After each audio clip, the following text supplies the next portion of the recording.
Hey there, fellow painters. Welcome back. This is a very special video in which we are continuing a bit of a portrait video breakdown series, is what I've been calling it.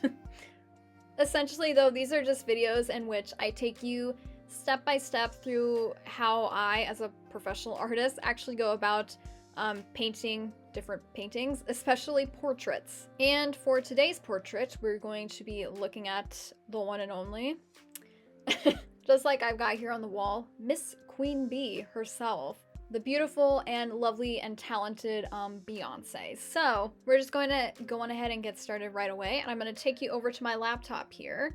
And again, of course, this is just like we did with our previous breakdown video on painting Elvis, which over there as well.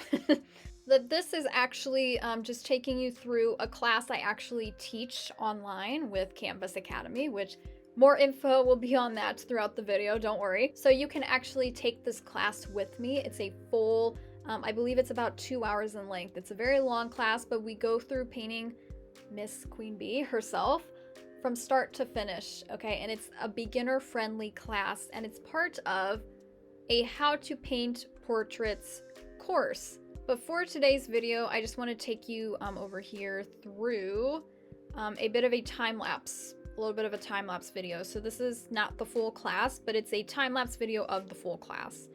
So to get started before class, number one, important thing to note, and I talk about this in all the portrait breakdown classes, very, very important that you've got a sketch ready to go, okay?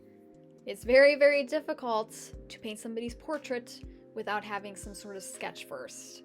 And quite frankly, I think it's impossible, but that's just my opinion. There are probably some truly, truly amazing artists that can do without making a sketch first, but especially for beginners, I highly, highly recommend you have a sketch first. So this is just a bit of a tip, whether you take this class with me or you want to make portraits on your own. That's what this whole video is about, so that I show you some tips and ways that I go about painting, and you might want to incorporate that in your own paintings in the future. Always, always, always have a sketch of your portrait ready before you start painting. And there's a bunch of different ways to get your sketch going, okay? You don't actually have to freehand your sketch if you don't want to. Just saying. Personally, I don't typically do that. I've done it before in the past. I know that I can do it if I have to, but there's other resources available and other ways to do it that's a lot faster and easier. So I just don't prefer to do freehand sketching anymore, personally. So like for this class in particular, since this is a class I'm teaching, I give everybody the sketch file. A lot of people choose to print it. You can print it at home, and then you can just follow along with the class online. However, if you're choosing, if you want a tip, I can give you tips to paint your own portraits on your own, aside from, taking a class with somebody. If you don't have a sketch already made, you can always, always trace. You can do tracing instead of, traditional sketching. It's not cheating. There's nothing wrong with it. I do it all the time. I will tell you that I do it all the time. And if I can do it, you can do it too. So to trace, a sketch, to get your sketch ready, if you want to trace to get your portrait going, I highly recommend using some sort of screen, right? Like I've got my laptop screen here, that works really great. If you've got like a tablet screen, that works too. Even a TV screen, if you're tech savvy enough. What you need to do is pull up the reference photo you're going to be using to make your portrait, pull it up onto any kind of larger screen.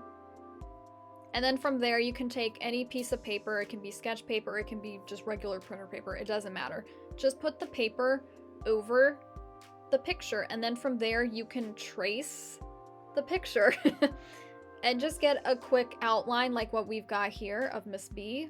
Just to get a quick little outline, just so that you've got all the pieces of the face mapped out, right? We just want this the sketch to get us started with in the beginning. And then of course, if you're not able to, if you don't have a screen large enough to trace with, you can either A, freehand sketch, I'm sorry, or B, you could actually print out, if you've got a printer available, print out your reference photo like blown up, like 8x10 or something, so that then you can like put another piece of paper on top of that, your printed file, and then you can kind of trace based off of that since you don't have a screen available. Another thing you can use if you're not really confident in doing freehand sketching, but if you really want, you know, to get to that level where you could do freehand sketching if you want, is to use the grid method. And the grid method is actually quite complicated, so I won't go over it in detail here. I talk about it a little bit at the end of our painting course if you do take the whole How to Paint a Portrait course with me. But the grid method, essentially you can use like an online generator, just use a grid, like a grid generator for reference photos online. There's a ton of them out there. You want to put a grid over top your photo, and then you want to draw a grid onto your sketch paper. And then from there, you can go one little grid block at a time to draw your whole picture, right? I know it's kind of complicated, but it's an option if you want to do that. I would recommend looking into that a little bit more. But in any case, you really should have a sketch ready to go before you start painting anybody's portrait, whether it's, you know, with a class like what I'm teaching here, or if it's on your own, because that way you really get the proportions of the face correct. Now, after that, you can see that we mixed up some colors for this class. This whole class is in grayscale. As I've said in other breakdown videos, you know, grayscale is the best way to go for a beginner, because then you don't have to worry about color. You just have to worry about different gray tones in your actual portrait, right? It's a lot easier, trust me on that. Which is why in the How to Paint a Portrait for Beginners course that I teach, and of course you guys, I'm going to link this below as well. In the course, everything we do is in black and white. Everything we do is in grayscale, because that's the easiest thing for beginners. Because again, we don't have to worry about making different colors, right? Different skin tone colors, different eye colors, hair colors, every color under the sun and more. We don't have to worry about it. We're just doing things in black and white. So then we can really focus on the details themselves of the face, okay? So now as we get started actually painting here, we do things one step at a time, and we do this in the course as well. So typically I like to teach doing a certain order of facial features to get your portrait going. And typically I like to do the eyes first. Eyes, I typically go eyes, mouth, nose, just my order of doing things. I find it's the easiest way, and it helps you piece the face together the most efficiently. But again, we do the eyes first. And I say this because when you look at somebody's, like a picture of somebody, or even like a portrait like this, when you just look at somebody's face, typically, and this is just because of human nature, we look at somebody's eyes first, right? We like to make eye contact. Well, not all of us like to make eye contact, but you know, we like to make eye contact with other people. So the eyes, I kind of like to focus on first when I'm doing a portrait and when I'm teaching a portrait, how to paint a portrait like this, because that way we get to put the most attention to detail in those eyes first. Because let's face it, the class at least this one is 2 hours long. You're going to be a little bit tired by the end of class. Even if you stop and take a break here and there, you're going to be tired by the end, and you're not going to want to save the most detailed part for last, right? You're not going to want to save the eyes for last, because by then you're probably going to be exhausted and you're going to be ready to throw your paintbrush in the trash. You're like, I'm over it, I'm done, I'm tired, I want to go to bed. So that we don't get fatigued, I like to focus on the most detailed, the parts of the face that we should really pay attention to most. I like to focus on those first and foremost before we do get kind of tired. So we're focusing on the eyes first and foremost. And within the eyes, we do focus like one thing at a time. We're not just filling in the whole eye at once, right? We're doing like the eyeball first, the iris second, which is like the colored part of the eye. Of course, it's not colored in this photo because it's in black and white, but that would be the colored part of the eye. And then the pupil. And then like if there's any like white reflections in the eye and stuff, we kind of do that last. Right, so I did that with this left eye first, and then we do it with this right eye second. It's basically, you know, eyes are kind of mirroring each other, so it's kind of the same process both times. And then after that, typically, it kind of depends on the photo you're working with, but for this class, I decided to teach everybody to do painting around the eye next after we did the eyes. Because then that way we could add like these highlights and lowlights of the skin really nicely, so that then when we go to put, because of course we know Bey has got some eyelashes on, right? she's got to, and right now we don't see any eyelashes there. But if we do the eyelashes, like, let me back this up. If we were, you can even see like the outline in the sketch of like where the eyelashes need to go, because there's some big eyelashes going on here. If we were to put the eyelashes here first and then paint the skin, that would be like behind, you know, your eyelashes sit on top of your skin. They kind of sit like on top of your eyelid, like when you're looking at them, you know, because they're so thin, you're going to see your eyelid behind them. So it makes more sense to paint the eyelashes after you've already painted the eyelid. Because if you paint the eyelashes first, then you go back to do the eyelid, you're kind of gonna cover up those eyelashes, right? So that's what I teach in this class, is that we should do, you know, the skin of the eyelid, and then while we're there, we'll just do it like under the eye too. There's like some highlights here up next to the eyebrow. We just kind of do this whole general area. And then of course we did like some highlights for the eyelid and stuff. I know it looks weird because we haven't added the eyelashes yet, right? But then there we go. Then after that, we can add the eyelashes on top of that skin that's like behind the eyelashes, so that the eyelashes, you know, don't get faded into the background or anything. Now, along with that, and then of course there's like a crease here to denote the eyelid. I want you to notice, let me see if I get this going first. There we go. When we do like sections of skin like this, when you do an area of skin and then you stop for a moment and you come back and do like details like we're going to do, you know, the eyelid and the eyelashes here, we want to make sure that when we do later come back and do the skin like around the rest of the face here in this area and then around here, we want to be able to have a smooth transition to pick back up where we left off.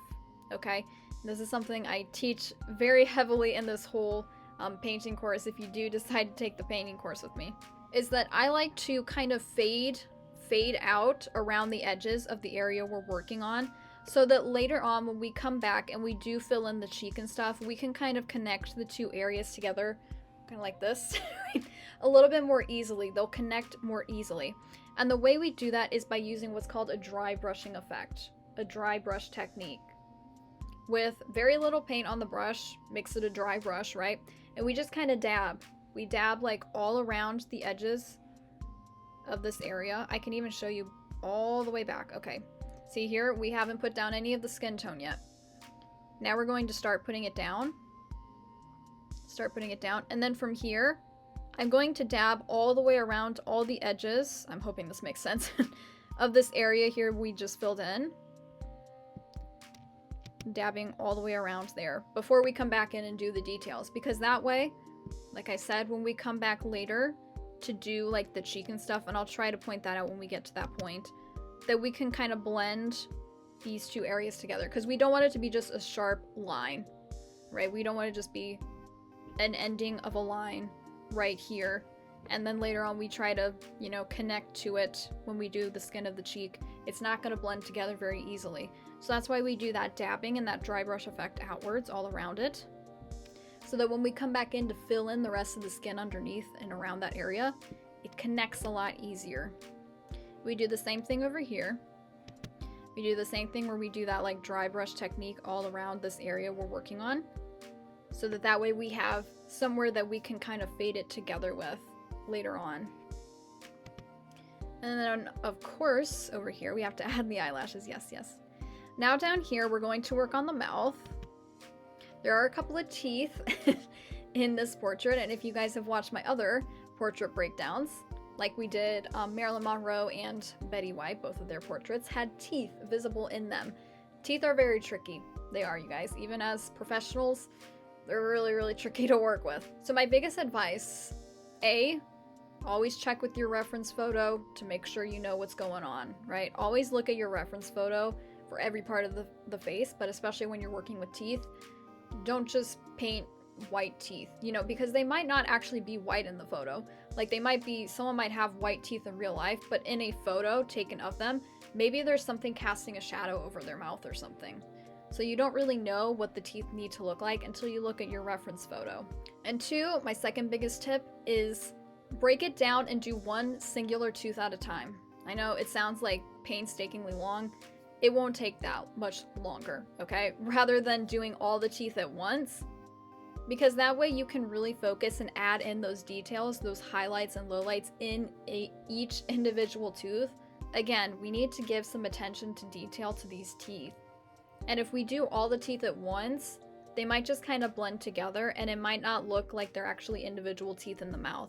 That's why I recommend doing one single tooth at a time, just like you would at the dentist if you were a dentist. So then from there, and then after you do each individual tooth, come back and make sure you outline the teeth as well, right? Just a very, very thin line in between each tooth so that, again, we get that separation going on. Because if I back it up, see here, without the lines in between, it all just looks like it's all blending together again, right? It doesn't look like they're each separate teeth yet. Until we add those lines to denote each separate tooth. But of course, she doesn't actually have that many teeth visible in this picture, so it's not a full-on smile, right? But after doing the teeth, then I'm going to work on the lips.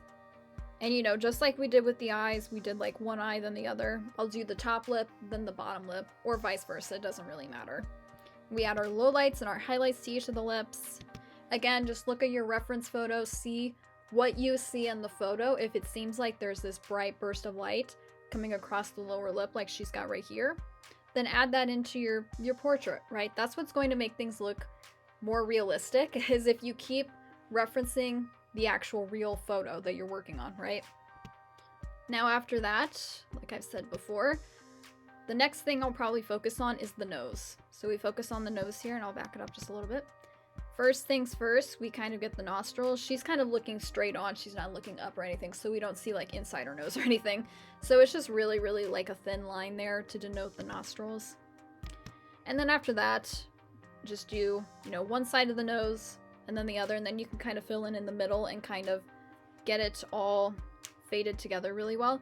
And again, here's where we can do that dry brush technique as well. See, like up here, you can see where it kind of looks fuzzy, right? It's like this fuzzy texture here. That's the dry brush effect, right? That's the effect you want to do around the area that you're working on, so that when you come back to fill in the center of the nose like that, see how it blends together really nicely up here? See, down here we did kind of want a stark line. This is the line that happens when you don't do that dry brush effect and then you try to connect two areas. It doesn't fade together very well. But you can see up here, it's a little bit more faded together because we did that dry brush effect first before we filled in the center of the nose. And then the same thing over here. Then we do the right half of the nose. And then of course I added a highlight down the center of the nose as well. Then we did this side of the nose here. And now we're going to just fill in the rest of the area, right? Just piece all the pieces together. Literally, from there, we've got all the detailed stuff out of the way. From here, life gets easier. It really does. Because now it's just wider, larger areas of skin. And when you're working with a portrait, you guys, it might sound counterintuitive, but the larger areas are actually going to be easier. Because the larger areas like of skin, like the cheeks and stuff, are not going to have that much detail to them. You're just kind of going to fill them in with one or two colors, and that's going to be it. The smaller areas are the areas you really, really need to focus on. That's why we do those first and foremost, like the eyes and the mouth. Each individual tooth, right? They're really, really tiny, but those are the most detailed parts of the face. See how fast we whip through just doing the cheek because it's just one or two different colors, right? And then of course, like I said before, see, remember how we did the dry brush effect down here? So that we can fade it in with the cheek. Now we're going to do the cheek. We do the mouth first. And then see up here, it blends together seamlessly. So that when you look at the whole total portrait, like that, you can't even tell where we stopped and started with the brush again, right? That's what we want. That's what that dry brush technique is for. And then from there, adding some highlights there. There was quite a bit of a low light on that side of the face. Of course, a smile line here, just really, really thin. Then we do the chin. Again, a pretty large area, so there's not going to be a whole lot of detail other than this like shadow under the lip, but pretty easy stuff. Not too difficult. You're probably like, not too difficult, girl, looks real hard. Trust me, it's not that hard when we break it down though. It's really, really not. Of course, when we're watching like a time-lapse video like this and we're watching it all really fast, it seems kind of overwhelming, right? But when you take a class, like if you go on to take this whole class with me, you guys, like I said, the whole class is 2 hours long. So it's really, we go really, really slowly, methodically. Things are one step at a time. Very, very slow, very beginner friendly, and it's very manageable, especially as a beginner, right? But then from there, we're going to keep on filling in that cheek. Did a little bit of a smile line there. Outlined the lip. Just came back and did that before we forget about it. Do the forehead. Again, large area. Very, very easy. Just fill it in with one color. Add some highlights and lowlights, and you're golden. That's all it is. Now from there, we have a neck to do. The neck, again, pretty large area. Not super duper detailed. Just a couple of different colors. Just get some highlights and lowlights going on. And again, you're golden, right? And then just, you know, this stark shadow underneath the chin and underneath the cheek. So that it doesn't look like, see, before we did that line, it just kind of looks like it's all, you know, the chin and the neck is kind of faded together. We don't want that, so we just separate it with a nice line there. Look at what a difference that makes. It's the little lines that make a big difference, you guys, I'm telling you. And then after that, of course, she was wearing some very glamorous earrings, so we did those really quickly. And then the eyebrows, again. Eyebrows and hair is very, very easy, you guys. Typically, just like one, like a darker color. And then from there, just add some highlights. Or if they're a little bit lighter, if you got lighter eyebrows and lighter hair, you fill it in with a little bit of a lighter color. And then from there, just add a couple of really subtle lowlights. Really subtle shadows on there. Nothing too complicated about that, really. Then after that, we kind of outline, get the hair going, and then from there, just fill in the hair. And of course, Miss Beyonce here had some really nice straight and smooth hair. So that's exactly how we did it with our brush. I know I talked about that in previous portrait classes, I think. I mean, portrait breakdown classes like this one. That whatever texture the hair is in your reference photo, and you know, the photo you're looking at, whatever that person's hair is doing, you want to recreate that texture with your paintbrush, right? So if it's somebody that's got really tight, kinky, curly hair, you can take the brush and make really tight little dots, kind of dabbing in like circular motions in the hair to get that curly texture going. Or if somebody's got like straight or maybe a little bit tiny wavy hair, like Miss Queen Bey here does, we just take the brush and we just go with the direction of the hair, just straight and smooth brush strokes. Whatever texture the hair is, that's the texture you're going to make with your brush. Just like that. Look at that. Gorgeous. Gorgeous, gorgeous. A lot of highlights and lowlights in the hair, but again, just that, see? Nice streak, and then you just go over it a time or two. Just nice, smooth, streaky brush strokes to get that smooth effect.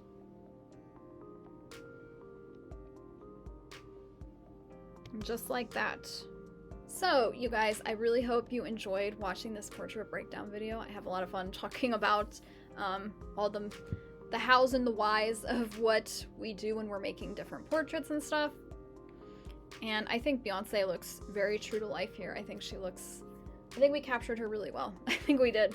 But aside from that, again, if you are interested in taking this class, if you want to learn how to paint Beyonce, you can find that as part of my How to Paint a Portrait for Beginners course over on Canvas Academy.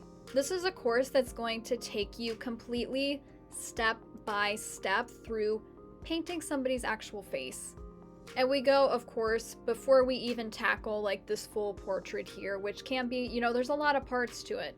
So it helps to practice each individual part first, which is why we go over classes like how to paint eyes, right? We just focus on painting the eyes first. And then we focus on, you know, how to paint the mouth, how to paint the nose, how to do the hair. And then from there, we start putting all those pieces together, putting things in place. And then we can eventually get to the point like this, that we just start making a full famous portrait. So again, I would really love to see you guys join that course with me. I would love to have you as students. And if you have any questions or anything about painting portraits, or any questions about any part of this video breakdown that you want to ask, you can leave a comment. And I want to wish you all happy painting.